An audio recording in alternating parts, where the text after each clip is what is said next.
하나님 말씀 보시겠습니다. 하나님 말씀은 지난 본문과 같습니다. 누가복음 21장 10절부터 19절까지의 말씀, 신약성경 제성경으로는 132페이지입니다. 신약성경 132페이지 누가복음 21장 10절로 19절까지의 말씀입니다. 찾으셨으면 제가 봉독하겠습니다. 또 이르시되 민족이 민족을 나라가 나라를 대적하여 일어나겠고 곳곳에 큰 지진과 기근과 전염병이 있겠고 또 무서운 일과 하늘로부터 큰 징조들이 있으리라.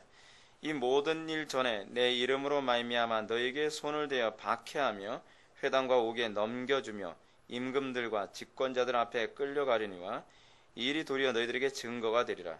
그러므로 너희는 변명할 것을 미리 궁리하지 않도록 명심하라. 내가 너희의 모든 대적이 능히 대항하거나 변박할 수 없는 구변과 지혜를 너희에게 주리라.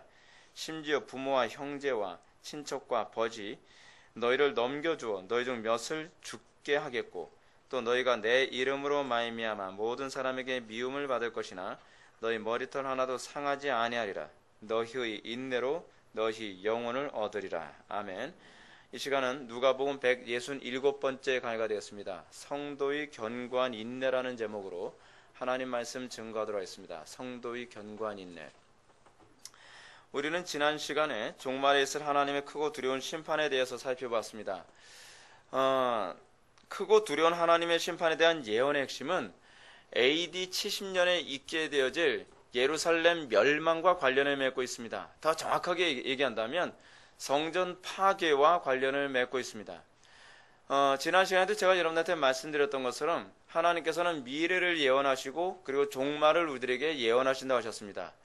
그래서 주님께서 예언하신 그 미래는 종말을 더 선명히 바라보게 만드는 현실적인 사건입니다.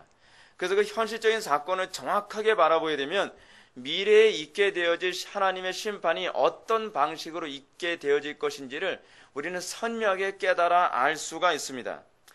자, 우리가 이 미래에 있게 되어질 하나님의 크고 두려운 심판의 그 개념이 무엇이라고 했습니까? 거짓 성전에 대한 심판입니다. 근데 단순히 거짓 성전에 대한 심판이냐? 그게 아니죠. 항상 하나님의 심판에는 두 가지 개념이 있습니다. 그것이 뭐냐면 심판을 통해 구원하시는 겁니다. 마치 애굽을 심판하심으로 말미암아 이스라엘을 구원했던 것처럼, 그죠? 딴 데 보지 마시고 여길 쳐다보세요. 애굽을 심판하시는 목적은 이스라엘을 구원하기 위한 방법입니다. 그러니까 하나님의 우리가 한편만 바라보면 왜 하나님을 심판하시는가, 왜 하나님은 저토록 혹독하신가라고 바라볼 수 있을지 모르지만 그게 아니라 하나님께서는 항상 구원과 심판이 같이 공존하는 개념으로 우리들에게 나타납니다. 근데 문제는 뭐냐면 하나님 편에 붙어있는, 다시 얘기해서 참 성전으로 분류되어지는 사람들은 그 심판에 참여하지 않지만 거짓 성전, 다시 얘기하면 우상의 전으로 분류되어지는 사람들은 하나님의 심판에 참여하게 됩니다. 여러분, 출애굽 사건에서도 하나님께서 심판하실 때 어떤 식으로 나타납니까? 하나님께서 극심한 심판을 내리시는데 이스라엘 백성들이 거주하는 지역에는 심판이 전혀 임하지 않고 애굽의 그 사람들만 거주하는 곳에 하나님의 심판이 끊임없이 임하게 되는 것을 보게 되지 않습니까? 이것이 바로 하나님께서 우리를 구원하는 방식이에요.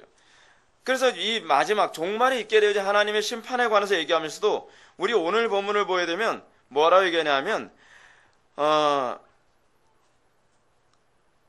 17절을 한번 보시기 바랍니다. 또 너희가 내 이름으로 말미암아 모든 사람에게 미움을 받을 것이나 너희 머리털 하나도 상하지 아니하리라. 뭐라고요? 하나님께서는 우리가 이 크고 두려운 심판 가운데 있게 됨에도 불구하고 하나님의 백성들은 머리털 하나도 상치 않는다는 것입니다. 물론 이 머리털 하나 상치 않는다는 것은 육체적인 것을 얘기하는 건 아니라고 얘기했죠. 근데 머리털 하나 상치 않음처럼 하나님께서 보호하시는 개념이 이미 어디서 나왔어요? 출애굽 사건에서 그대로 잘 나타나고 있습니다.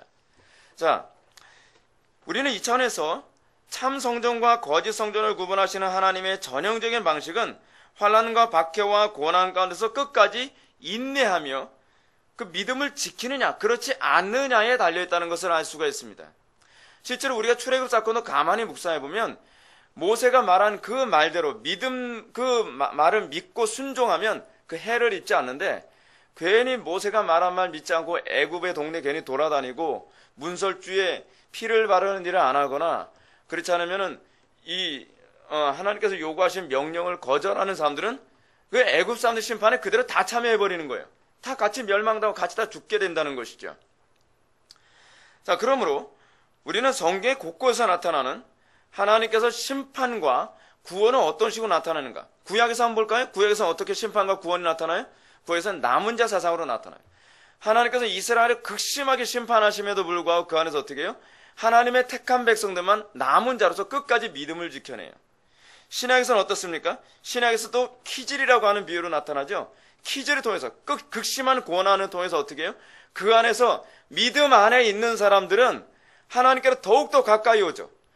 하나님의 생명을 가지고 있는 사람들은 고난이 극심할수록 더 멀어지는 것이 아니라 더 믿음이 견고해져요. 더 하나님의 경륜에 대한 이해가 깊어져요.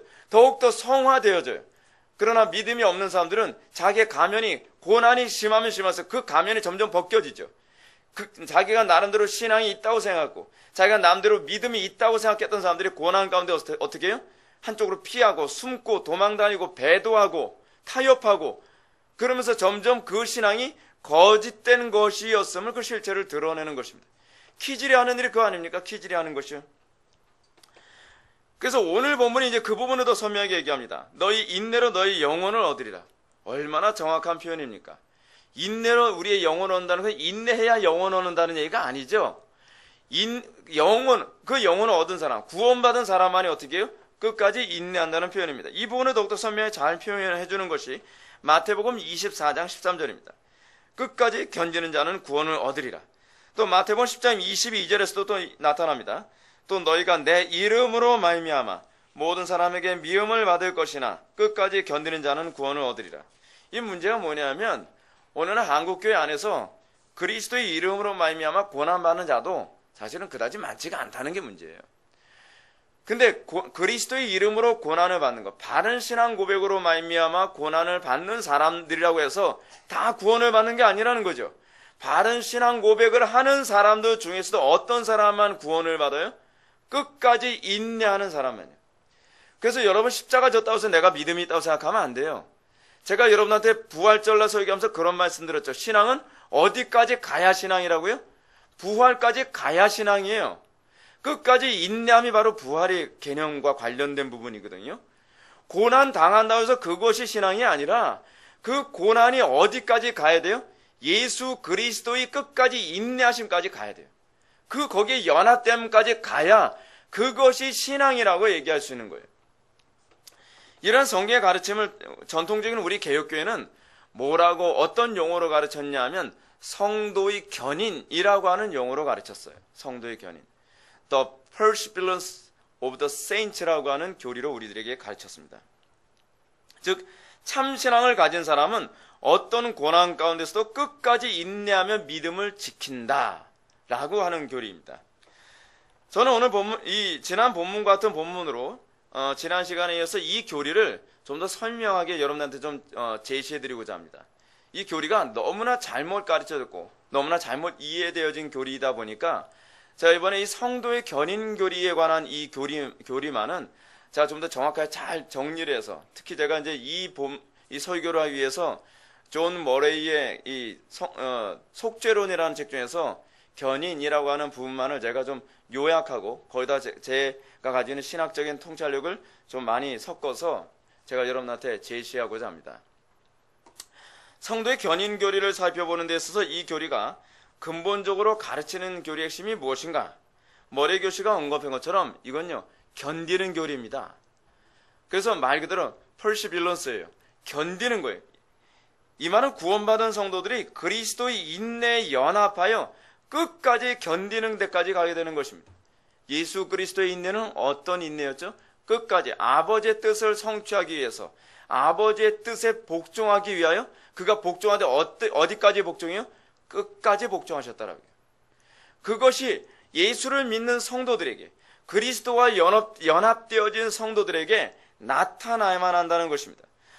성도가 믿음으로 끝까지 견디는 태도를 통해서 그 자신이 그리스도에게 연합된 존재인지 아니면 교회만 왔다 갔다 하는 존재인지 그 실체를 드러내게 된다는 것입니다. 이 말은 끝까지 하나님 앞에서 신앙의 순결을 지키는 모습을 통해 그 신앙의 실체를 드러낸다는 거예요. 끝까지 인내하는 것은요, 사람의 힘으로 되는 영역이 아니에요. 이따가 우리가 뒤에서 웨스트민스터 신앙고백서 제17장 1항과 2항에 나오는 성도의 견인에 관한 부분을 제가 잠깐 설명하게 될 터인데, 그리스도를 위해서 끝까지 인내하는 것은요, 우리 힘으로 되지 않습니다. 가짜는 불가능한 거예요. 그래서 참신자와 거짓신자를 구분하는 중요한 시금석, 아주 핵심적이고 중요한 시금석은 무엇이냐면 인내에 있어요. 인내. 인내는요, 탁월한 성품과 관련되어진 부분이 아니에요. 그리스도와 연합된 사람만이 끝까지 인내를 해요. 왜 인내를 자연인들은 못하느냐? 인내를 못하는 첫 번째 이유가 있어요. 고난이 극심에 달하면 내가 지금 믿는 것에 대해서 송두리째 혼란을 갖게 돼요. 내가 이렇게까지 믿어야만 하는가? 내가 믿는 것이 과연 옳은가? 내가 과연 이걸 끝까지 믿어야 될 가치가 있는가라고 하는 것에 대한 이 혼란이 생겨요. 많은 사람들이 인내를 중도에 포기하는 이유는 그 혼란 때문입니다. 내가 인내하는 것에 대해서 너무나 많은 희생을 치르게 됐을 때 내가 이렇게 인내하는 것이 과연 옳은가? 또는 거짓된 교리와 거짓된 가르침 앞에서 내가 과연 이렇게 인내하면서 지키는 것이 과연 옳은 교리인가? 내가 과연 옳게 믿고 있는 것인가? 또는 많은 사람들이 내가 인내하는 이 것 가운데에 많은 사람들이 대다수는 인내하지 않는데 나 혼자 인내하고 있을 때 내가 과연 나 혼자 이렇게 인내하는 것이 고집인가? 과연 신앙인가? 라고 하는 이런 딜레마에 빠져버려요. 그래서 끝까지 인내하지 못하는 첫 번째 이유는 우리 머릿속에서 이루어지는 혼란 때문에 인내를 못해요. 그래서 끝까지 인내할 수 있게 하시기 위하여 성령께서 하시는 일이 무엇이냐면 우리가 믿는 그 믿음이 정확히 옳다는 것에 대한 조명을 끊임없이 주세요. 고난이 극심해질수록 그것으로 인하여 우리가 기도하면 기도할수록 성령께서는 우리에게 자꾸 인을 치시죠. 그것이 옳다. 네가 믿는 것이 옳다라고 하는 확신에 계속 줘서 죽음 앞에서는 그날까지 인내할 수 있게 한다는 것입니다. 자연인들이 인내하지 못하는 두 번째 이유가 있습니다. 그것이 뭐냐면 인내력의 한계입니다. 인간이 가지고 있는 인내력의 한계는 하나님의 말씀 때문에 인내하는데 결국은 한계점에 도달하게 됩니다. 우리의 인내력이라고 하는 것, 인간이 가지고 있는 인내력이라고 하는 것은 한계가 있습니다. 그러나 예수님께서는 십자가의 그 고난을 가장 연약하고 가장 겁이 많은 인간의 모습으로 그것을 성취하시고, 그래서 가장 겁이 많고 가장 연약한 인간조차도 그리스도와 연합하기만 한다면 그들이 결국에는 인내할 수 있도록 하나님께서 이미 작정해 놓으셨어요. 그래서 자연인의 그 인간의 인내력으로 인내할 수 없는 것을 우리가 믿음으로 그리스도와 연합하면 그 그리스도와의 연합 안에서 우리가 끝까지 인내할 수 있게 하셨다는 사실입니다. 그래서 자연인은 육신의 한계, 정신력의 한계 때문에 결국 끝까지 인내하지 못하게 되는 것입니다. 그래서 이 성도의 견인교리, 끝까지 인내하게 하는 이 교리야말로 참 신자와 거짓된 신자, 참 성전과 거짓된 성전, 그리고 참으로 그리스도와 연합된 자와 거짓으로 그리스도와 연합된 척을 하고 있는 사람들을 구분하는 아주 중요한 시금석으로 우리들에게 작용하는 것입니다. 이것만큼 선명한 성도와 참성도와 거짓된 성도를 구분하는 아주 탁월한 시금석은 없습니다. 그런데 문제는 무엇이냐면 이 교리가 참 신자나 거짓된 신자나 어느 누구에게도 결코 달가운 교리는 아니라는 사실입니다. 거짓된 신자들은 자신의 거짓된 신앙, 자신의 가면이 벗겨지기 때문에 이 교리를 결코 달가워하지 않죠. 근데 참 신자들조차도 우리가 영원한 천국에 들어가고 우리의 구원이 평탄하고 고난 없이 구원을 받는다는 교리가 아니라 끝까지 인내하고 어떤 고통도 감수해야 된다라고 하는 교리이기 때문에 이 교리는 어느 한쪽에서도 결코 달갑게 느껴지지 않는 교리입니다. 그러나 이런 건 있습니다. 여러분들이 날마다 믿음으로 극심한 고난을 인내한 그 흔적을 가진 성도라고 한다면 그들에게서 이 성도의 견인교리야말로 가장 위로가 되는 교리이기도 합니다. 아, 그래. 나에게서 이 인내케 된 것이 내 힘으로 된 것이 아니라 은혜로 된 것이요. 이것이 내 속에 그리스도께서 거하고 계시고 내가 주님과 연합한 존재라는 것을 또 입증해 주고 있구나라고 하는 확신을 가져다 준다는 차원에서 고난 가운데 있는 성도들에겐 위로의 교리로 작용하기도 합니다. 근데 하여간 이 어쨌든 간에 아무도 고난을 받는 것을 좋아하지 않기 때문에 이 성도의 견인교리는 왜곡되거나 그렇지 않으면 이 교리는 다양한 반박을 받게 되었습니다. 먼저 이 교리가 어떤 식으로 반박을 받게 되었는지 제가 여러분한테 말씀드리겠습니다. 교회사 안에서 많은 사람들이 이 교리를 반박하는 첫 번째 근거는 교회사였습니다. 첫 번째 교회사는 어떤 거냐면 교회사는 정말 신앙이 좋고 경건하다고 생각하는 사람들이 중도에 배도하는 현상이 나타납니다. 중도에 그 믿음을 저버리는 현상이 나타난단 말이에요. 그러면서 그런 모습을 통해서 성도의 견인교리가 성경적이지 않다라고 반박하는 신학적인 근거로 제시하곤 합니다. 또 성경을 안에서도 이 부분이 또 반박할 수 있는 근거로 작용하는 구절이 있습니다. 히브리서 6장 4절에서 6절 말씀을 보게 되면 한 번 빛을 받고 하늘의 은사를 맛보고 성령에 참여한 바 되고 하나님의 선한 말씀과 내세의 능력을 맛보고도 타락한 자들은 다시 새롭게 하여 회개할 수 없나니 이는 그들이 하나님의 아들을 다시 십자가에 못 박아 드러내놓고 욕되게 함이라 라고 하는 이 구절을 가지고 성도의 견인교리를 반박합니다. 요한복음 15장 1절, 2절, 6절의 말씀 보면 나는 참 포도나무여 내 아버지는 농부라 물은 내게 붙어 있어 열매를 맺지 아니하는 가지는 아버지께서 그것을 제거해 버리시고 무릇 열매를 맺는 가지는 더 열매를 맺게 하려고 그것을 깨끗하게 하시느니라. 가지를 제하여 버림이라고 하는 이 부분 때문에 성도의 견인 교리가 반박받을 만한 근거가 있다라고 성경적인 구체적인 증거 구절로 삼습니다. 이 두 개의 구절과 교회사에서 나타난 이 문제에 관해서 제가 반박할 시간적 여유는 없습니다. 왜냐하면 이 부분에 관해서 얘기할 시간이 너무나 해야 될 얘기가 너무 많은데다가 해야 될 얘기만 다 하면 이 구절에 대한 반박과 그리고 이 교회사를 통해서 반박하는 이들의 주장은 쉽게 누구든지 반박할 수 있기 때문에 그렇습니다.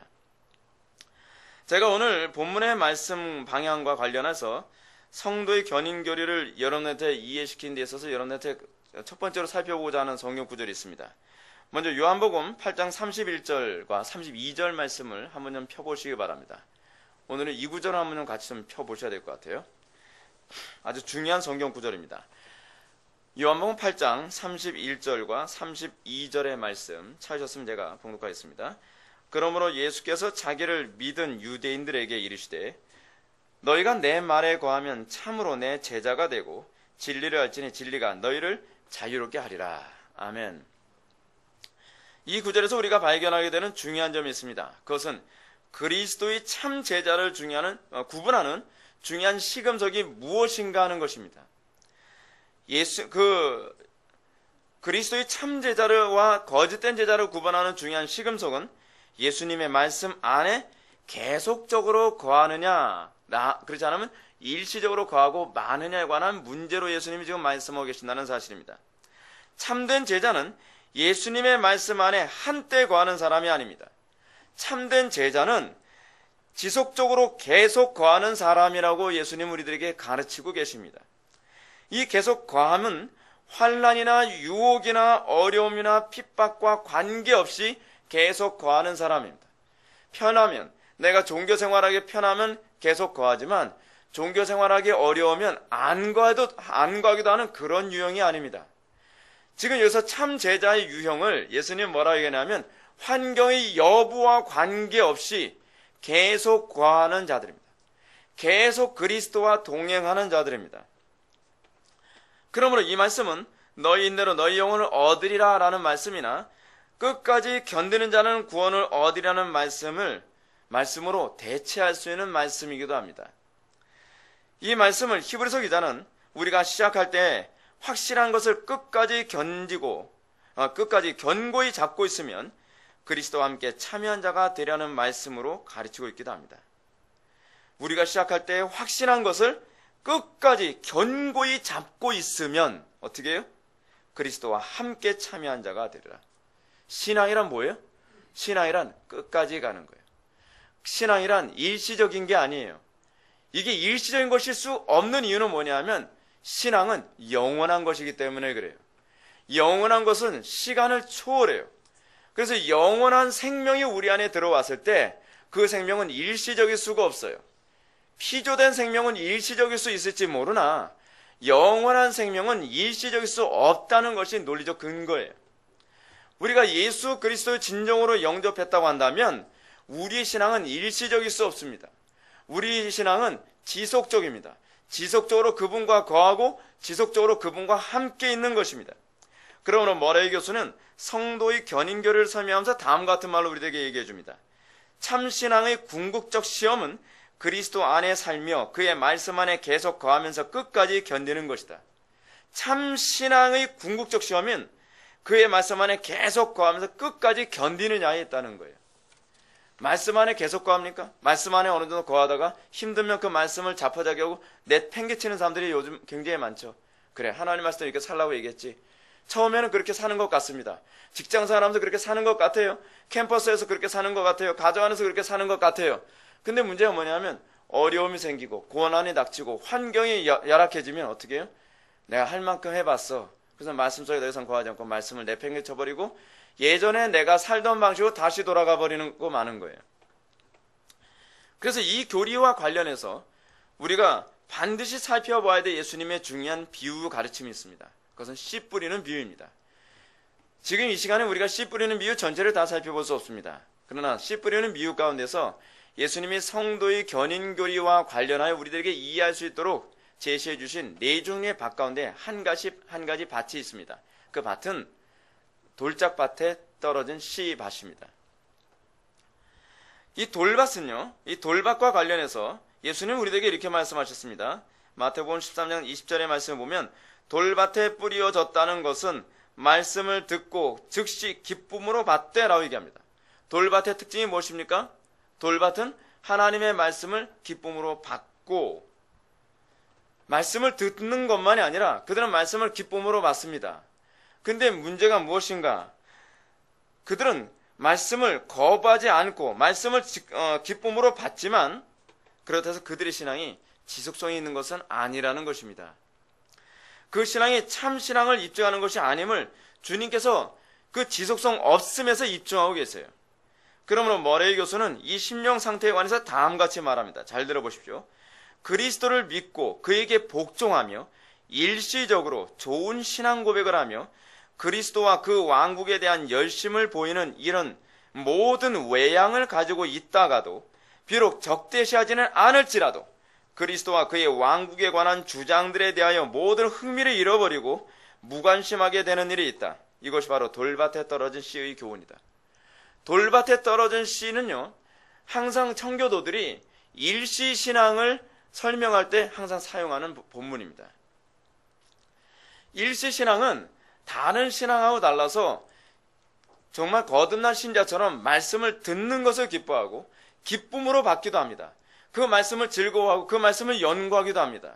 근데 문제가 뭔지 아세요? 그 말씀 때문에 고난이 닥치면 마태복음 13장 21절 말씀을 보면 말씀으로 말미암아 환난이나 박해가 일어날 때에는 곧 넘어지는 자라는 것입니다. 말씀을 들을 때야 신앙이 있는 것 같죠. 그리고 환난이 없을 때야 신앙이 있는 것 같죠. 그리고 신앙생활의 모든 여건과 환경이 주어졌을 때는 신앙이 있는 것 같단 말이에요. 근데 문제가 뭐냐면 신앙생활하는데 불리한 여건이 나에게 엄습해오고 모든 환경이 내가 하나님의 말씀대로 살 수 없도록 공격이 올 때 그들은 그 말씀의 뿌리가 송두리째 말라버리고 있다는 것을 우리는 발견해야 된다는 겁니다. 이 사람들은 인생의 어떤 고난과 박해와 어려운 환경이 닥쳐오게 되면 말씀에 대한 흥미와 열정과 관심이 시간이 흐르면서 점점 사그라든다는 거예요. 자, 목회 사역하면서 그런 사람들 얼마나 많이 보게 되는지 아십니까? 말씀을 사모해서 교회에 왔다는 거예요. 말씀을 사모해서 그 먼 거리에서 왔다는 거예요. 근데 문제가 뭐냐면요, 어려움이 없을 때는 말씀대로 살아가는 것을 기뻐하다가 그 말씀대로 살아가는 것이 어느 날서부터는요, 나에게 부담으로 오기 시작한대요. 그 목사님 말씀이 옛날에는 은혜가 됐는데 지금은 은혜가 안 돼요. 부담이 돼요. 그 말씀대로 사니까 직장에서도 손해를 보게 되고 가정에서도 어려움을 당하게 되고 점점점 자기 삶이 어려우니까 어떻게 해요? 말씀에 대한 흥미와 열정과 기쁨이 사라지고 그 말씀을 버려버리고 마는 거예요. 이 문제는 일반적인 취미의 문제와 동일한 선상에서 이해할 수 있는 문제입니다. 이 문제는요, 그 속에 생명이 있느냐 없느냐를 보여주는 거예요. 여러분들이 말씀을 배우고 익히는 것이 취미입니까? 아니면 생명입니까? 생명이 있어서 말씀을 사모하는 자들은요, 고난이 우리로 하여금 말씀을 사모하는 것으로부터 멀리 떠나보내질 않습니다. 그러나 말씀을 배우고 익히는 것이 여러분들의 지적 취미 생활이라고 한다면, 여러분들에게 고난과 환난과 어려움이 닥치면 여러분들은 말씀을 버리게 되어 있어요. 그리고 이렇게 넘어지는 심령들이 보여주는 전형적인 특징은 머레이 교수가 이번에 이렇게 얘기합니다. 그들은 성도의 교제로부터 자출을 감춘다는 것입니다. 희한해요. 이건 제가 목회사에서 수도 없이 발견하게 되는 거예요. 하나님의 말씀을 버리면 그 말씀을 품은 자들과의 교제 관계를 끊어요. 여러분, 신앙생활 좋다라고 하면서 성도들과 교제하는 것을 꺼려하고 성도들과 교제 관계를 등한시하는 것은요, 이건 신앙에 문제가 심각하게 많은 거예요. 건강하고 정상적인 신앙은 성도들과의 교제에 힘을 기울이게 되어 있습니다. 왜냐하면 성도들과의 관계가 성도의 교통하심이라는 것으로 나타나기 때문에 그렇단 말이에요. 그리고 이런 돌박과 같은 신앙의 또 다른 특징을 머레이 교수는 이렇게 얘기합니다. 거기에는 말씀을 기쁨으로 받지만 거기에는 싹이 남이 없고 또한 성장이 없다는 겁니다. 그리고 머레이 교수는 계속 말하기를 이 유일한 한 가지 결핍은 말씀을 받음으로 말미암아 생겨나야 할 풍성한 열매가 결코 없다는 것입니다. 이 사람들은요, 성도들의 교제권도 내가 좋아하는 교제권만 있어요. 근데 그 내가 좋아하는 교제권이 말씀의 교제권이 아니라 내가 가지고 있는 어떤 성격적으로, 기질적으로 잘 맞는 교제권이란 말이에요. 그 말씀 안에서의 교제권이 아니에요. 그리고 그들은 열매가 나타나질 않아요. 배우기는 열심히 배워요. 듣기는 열심히 들어요. 근데 문제는 뭐예요? 열매가 나타나질 않아요. 열매가 나타나기 전에 사그라들고, 열매가 나타나기 전에 사그라들고, 열매가 나타나기 전에 또 사그라들기 때문에 그렇습니다. 사랑하는 성도 여러분, 우리가 이 위대한 교리를 염두에 두면서 저는 우리 자신을 검증하는 기회로 삼았으면 좋겠습니다. 우리가 이 교리를 배우면서 참 성도, 다시는 참 성전된 증거가 나에게 나타나는가? 정말 우리 냉철하게 우리 자신을 뒤돌아봤으면 좋겠습니다. 여러분들이 이 설교 들으면서 나는 아닌가 봐 하면서 낙심하고 주저앉는 그런 표정을 짓지 마십시오. 나에게 저런 열매가 나타나기를 열망합니다라는 마음으로 여러분들의 설교를 듣기를 바랍니다.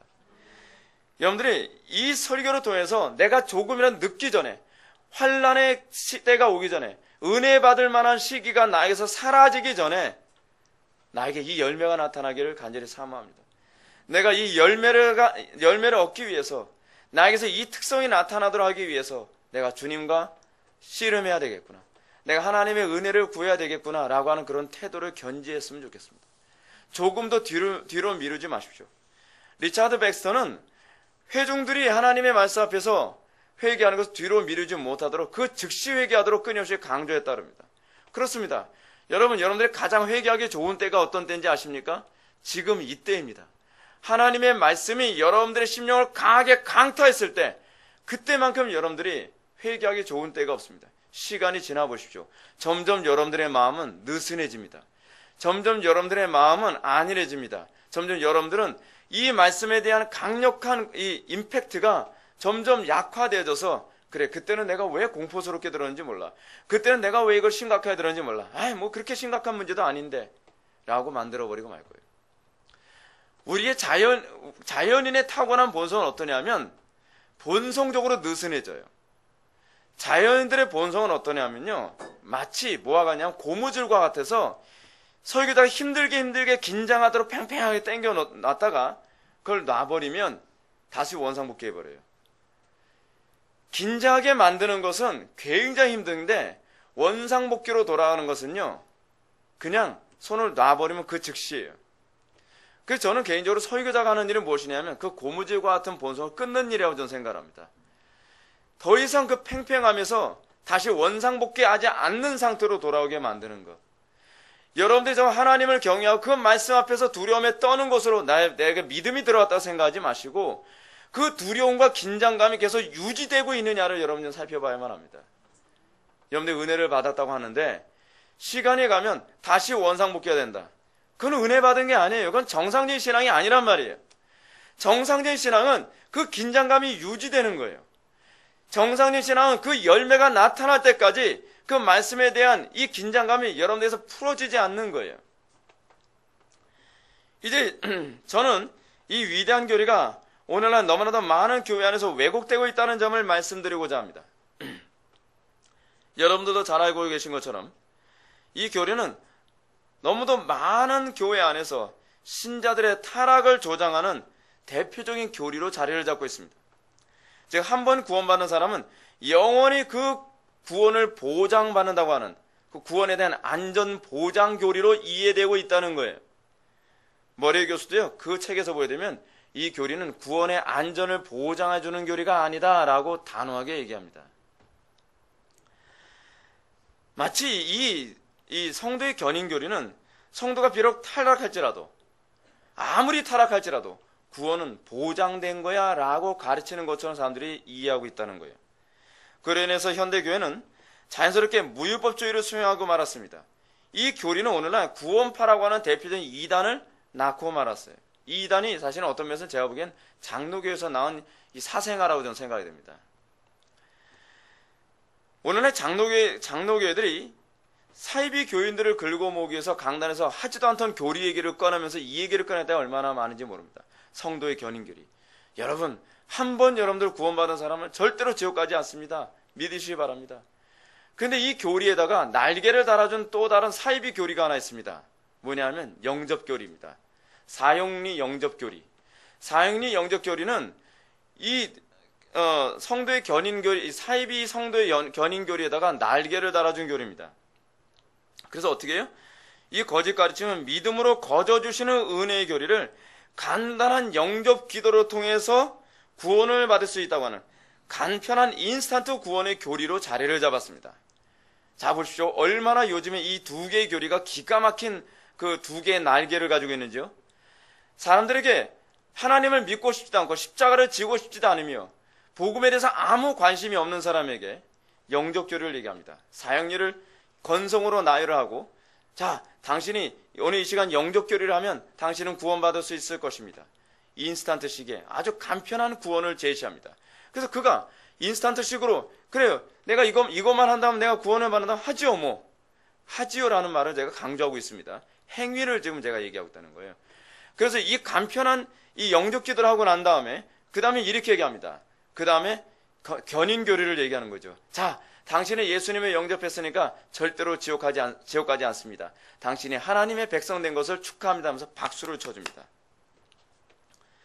자, 잘 보십시오. 이 두 개의 교리는 여기서 자기의 행위를 통해서 구원받도록 만듭니다. 그 자기 행위도 어떤 행위입니까? 아주 간편한, 율법주의보다 더 간편한, 율법을 지켜야만 구원받는다는 교리보다 훨씬 더 간편한 행위를 요약해 놓고 있습니다. 뭐예요? 영접기도라고 하는 간단한 행위. 이 영접기도라고 하는 간단한 행위만 한다면 당신의 구원은 영원히 구원받을 수 있을 것입니다 라고 하는 식으로 접붙여 놓습니다. 그들은 자기의 이 간단한 행위에 구원의 확신을 얻도록 만들기 위해서, 그리고 그 구원의 확신에 대해서 견고히 하기 위해서 왜곡된 성도의 견인 교리를 사용하고 있는 것입니다. 그래서 오늘날 성도들이 가지고 있는 구원의 확신 교리라고 하는 것은 바로 이런 구원의 확신 교리입니다. 자기 행위가 구원을 줄 수 있다고 하는 것에 대한 확신입니다. 여러분, 얼마나 이 성도의 견인 교리가 기가 막히게 왜곡되고 있습니까? 자기의 행위로 구원받을 수 있다는 것을 누가 보증해 준다고 가르치는 거예요? 하나님께서. 성경 어디에도 그렇게 우리의 구원을 보증해 준다고 보장해 준 교리는, 가르침은 존재하지 않습니다. 이런 사입이 거짓된 교리가 교회 안에 자리를 잡고 이것이 보편화되어 버리고 말았습니다. 이것이 왕좌, 진리라고 하는 왕좌를 차지해서 당신의 행위를 하나님께서 성도의 견인이라는 교리로 보장해주고 있습니다. 믿으십시오. 그것을 의심하지 마십시오 라고 얘기합니다. 이게 바로 구원파 교리이고, 이것이 오늘날 장로교회 안에서 아무렇지도 않게 가르쳐지고 있는 사이비 교리입니다. 그러면 이들이 이 구원의 안전성을 보장한다는 가르침을 도대체 성경에 어떤 구절로 얘기할까요? 자, 성경의 그 증거 구절로 사용하고 있는 가장 황당한 성경 구절을 제가 여러분한테 말씀드리겠습니다. 그것은 바로 로마서입니다. 로마서 8장 35절부터 39절의 말씀을 보면 누가 우리를 그리스도의 사랑에서 끊으리요? 환난이나 곤고나 박해나 기근이나 적신이나 위험이나 칼이냐? 기록된 바 우리가 종일 주를 위하여 죽임을 당하게 되며 도살할 양같이 여김을 받아나이다 함과 같으니라. 그러나 이 모든 일에 우리를 사랑하는 이로 말미암아 우리가 넉넉히 이기느니라. 내가 확신하노니 사망이나 생명이나 천사들이나 권세자들이나 현재일이나 장래일이나 능력이나 높음이나 깊음이나 다른 어떤 피조물이라도 우리를 우리 주 그리스도 예수 안에 있는 하나님의 사랑에서 끊을 수 없느니라. 자, 이 본문에 대한 앞뒤 문맥은 다 접어놓고 이제 어떻게 얘기하죠? 자, 그리스도의 사랑에서 우리를 끊을 수 없다고 얘기하지 않았느냐? 우리가 타락한다 할지라도 그리스도의 사랑에서 절대로 끊어지지 않다. 그리스도께서 절대로 우리를 버리지 아니하실 것이다 라고 가르칩니다.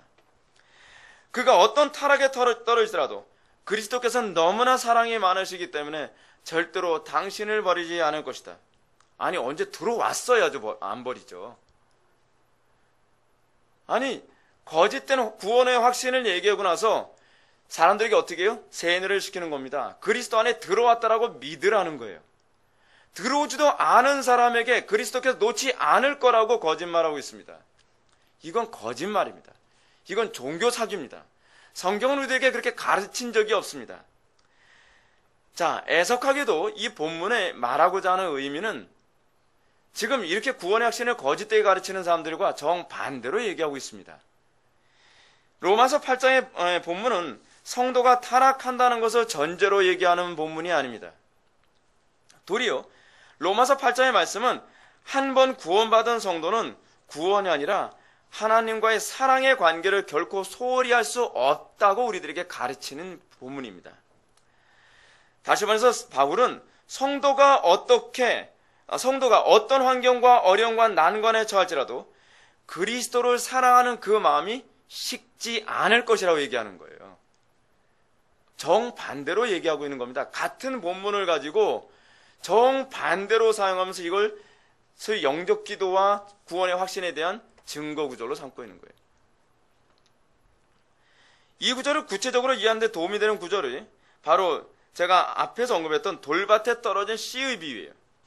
이 비유를 거꾸로 이해한다면 바울이 로마서 8장의 가르침을 정확하게 이해할 수 있습니다. 즉 거짓 신자는 하나님을 사랑하는 마음이 없으므로 말씀으로 말미암아 환난이나 박해가 일어날 때는 곧 넘어지는 자가 될 것이지만 하나님을 사랑하는 자는 그리고 곧 그 뜻대로 부르심을 입은 자들은 하나님을 너무나 사랑하기 때문에 그 하나님과의 관계, 이 사랑 안에서 결코 끊어질 수 없다는 거예요.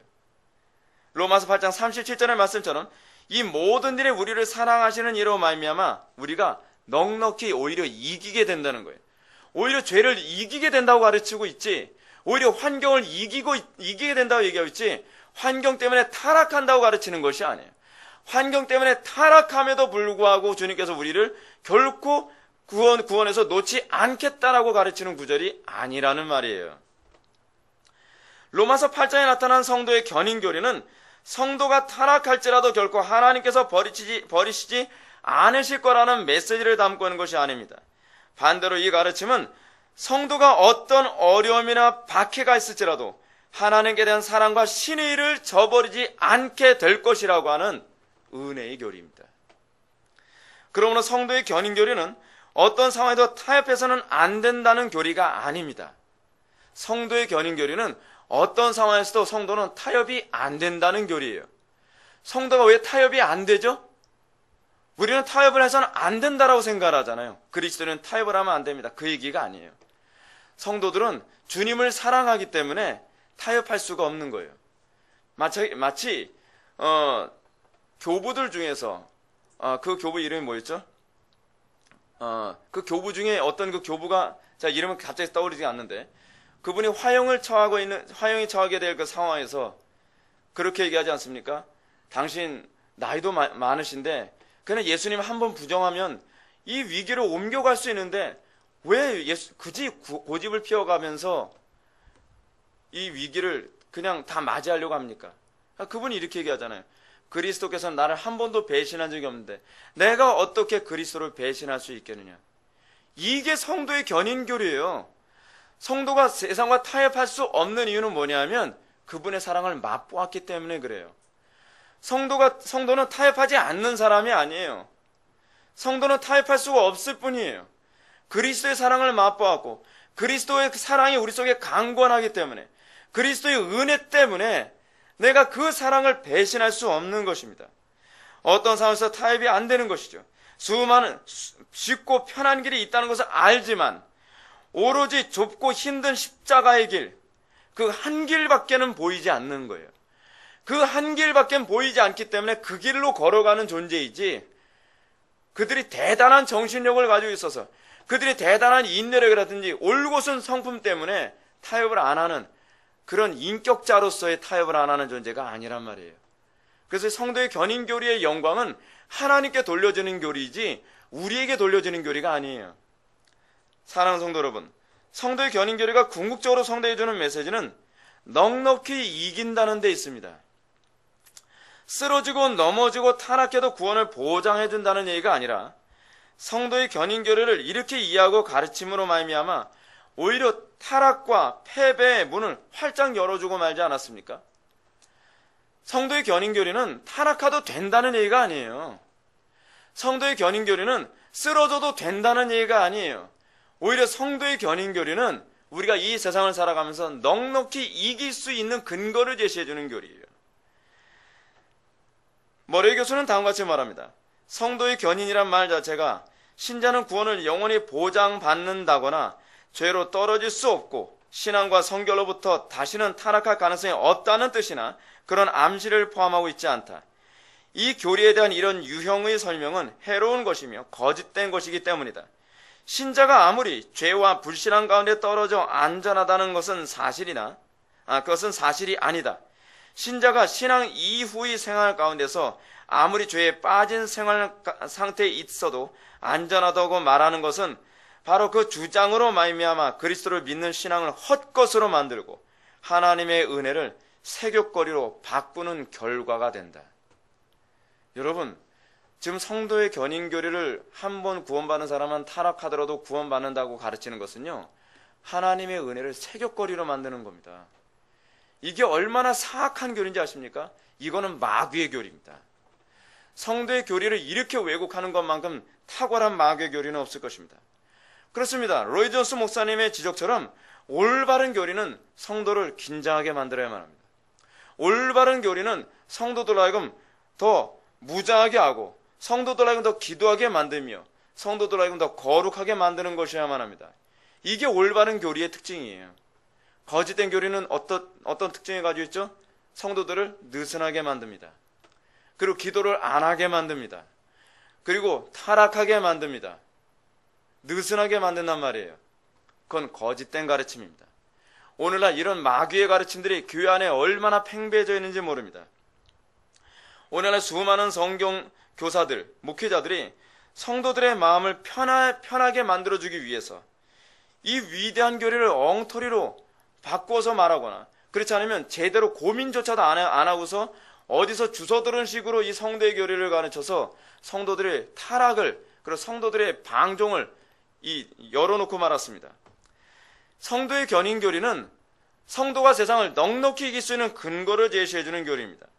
도리어 이 교리는 교리는 사람들의 신앙을 느슨하게 만들고 하나님의 은혜를 세귑거리로 만드는 이런 끔찍한 교리가 결코 아니라는 것입니다. 자, 저는 오늘 시간 여러분들에게 웨스트민스터 신앙고백서 제17장 1항과 2항에 나오는 성도의 견인교리가 무엇인지를 좀 더 선명하게 말씀드리고 싶습니다.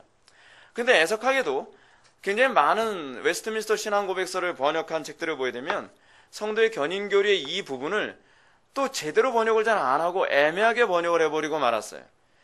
웨스트민스터 신앙고백서에서 얘기하는 성도의 견인교리를 제가 여러분들에게 좀 잠깐 제대로 된 번역을 한번 읽어드리겠습니다. 하나님께서 자신이 사랑하는 자 안에서 연락하시고 자신의 영으로서 효과적으로 부르시며 성화시킨 자들은 전적으로나 궁극적으로 은혜의 상태에서 실족되는 것이 아니라 그 안에서 끝까지 그리고 확실하게 꾸준히 인내하여 머물러 있게 되며 라고 이렇게 되어 있어요. 또 다른 번역 볼까요? 그 상태에서 끝까지 인내하여 영원히 구원을 받는다. 근데 애매하게 번역한 번역은 이런 식으로 번역했습니다. 그 안에서 끝까지 그리고 확실하게 보존되어 영원히 구원을 받는다. 이거만큼 애매한 번역이 어디 있습니까? 여러분, 여기서 이 영어는 뭐라고 되어 있냐면 persevere라고 되어 있어요. persevere. 인내한다는 거예요. 끝까지 인내한다고 되어 있어요. 근데 이거를 끝까지 제가 보기에는 좀 죄송한 얘기지만 이 부분을 번역한 분이 끝까지 인내한다고 번역하기에는 자기 신앙 고백과 안 맞는다고 생각한 것 같아요. 그 인내라고 하는 그 단어를 분명하게 되어 있는 인내라고 하는 단어를 빼버리고 뭐라고 번역했냐면 보존된다라고 번역했어요. 그리고 어떤 그 번역서는 견인되고 영원히 구원을 받는다 해서 이걸 애매하게 번역을 해버리고 말았어요.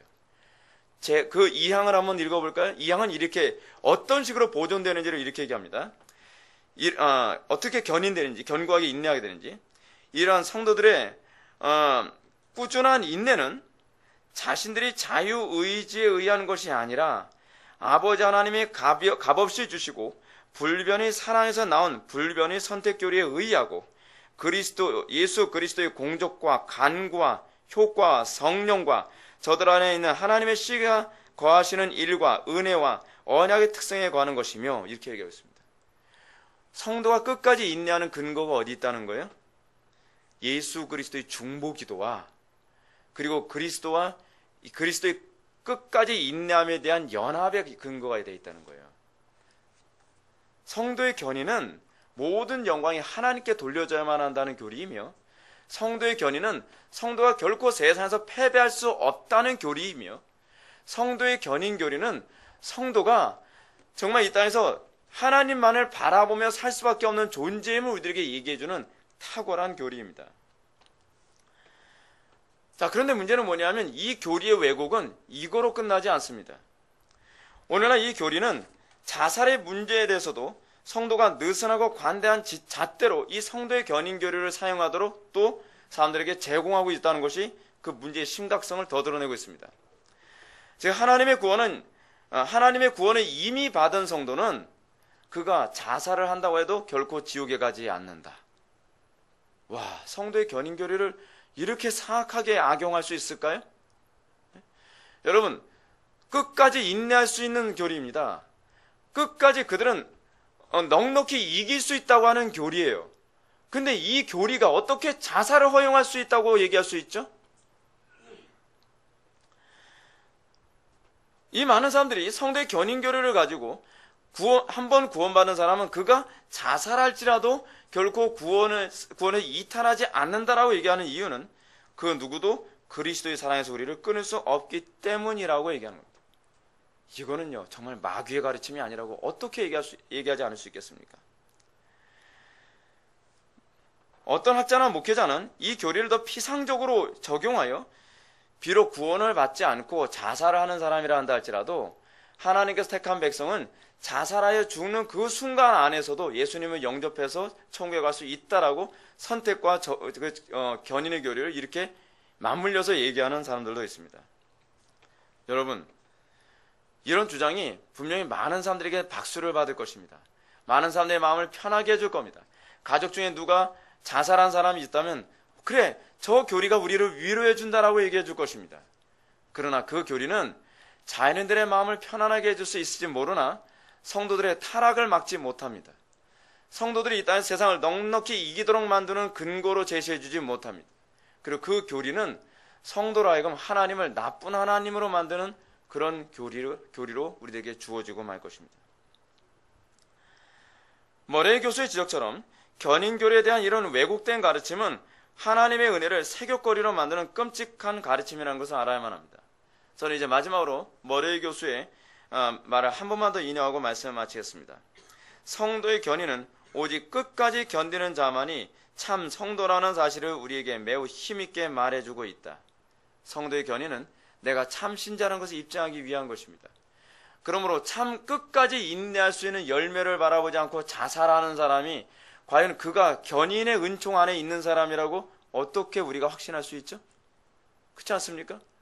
자기가 자살하고 싶은 그 충동과 자살할 수밖에 없을 만큼의 극심한 고통과 괴로움 가운데서 그들이 자살을 선택하지 않고 그들이 인내하는 것이 아니라고 한다면 우리는 그가 견인의 견인의 은혜 가운데 있는 사람이라 우리는 어떻게 확인할 수 있냔 말이에요. 교회사 안에서 정말 자살하고 싶을 만큼 극심한 고문과 고통과 환난 가운데 있었던 우리의 성도들을 기억해 보십시오. 그들은 그 극심한 환난과 고통 가운데서 자살을 선택하지 않았습니다. 왜냐하면 자살은 죄라고 생각했기 때문이죠. 그래서 그들은 자살을 선택하기보다는 예수님처럼 끝까지 죽음 가운데 가는 것, 그쪽을 선택했습니다. 그것이 바로 성도의 견인이 가져다주는 위대한 의미인 것을 믿으시기 바랍니다. 기도하시겠습니다. 사랑이 많으신 하나님 아버지, 우리의 오늘 이 시간 성도의 견인 교리를 통하여서 하나님께서 우리에게 어떻게 끝까지 인내케 하시며 은혜를 베푸시고 또 그리스도의 중보 기도가 어떻게 우리에게 역사하는지를 다시 한번 확인하게 해주시니 감사합니다. 아버지 하나님, 우리가 이 오늘날 교리가 왜곡되어지고 사람들을 타락으로 인도하는 이 시대에 아버지 하나님, 우리가 분별력을 갖게 해주시고 우리의 이 악하고 음란한 시대에서 우리가 끝까지 믿음을 지키고 인내할 수 있도록 복을 내려 주옵소서. 예수님의 거룩하신 이름으로 기도올옵나이다. 아멘.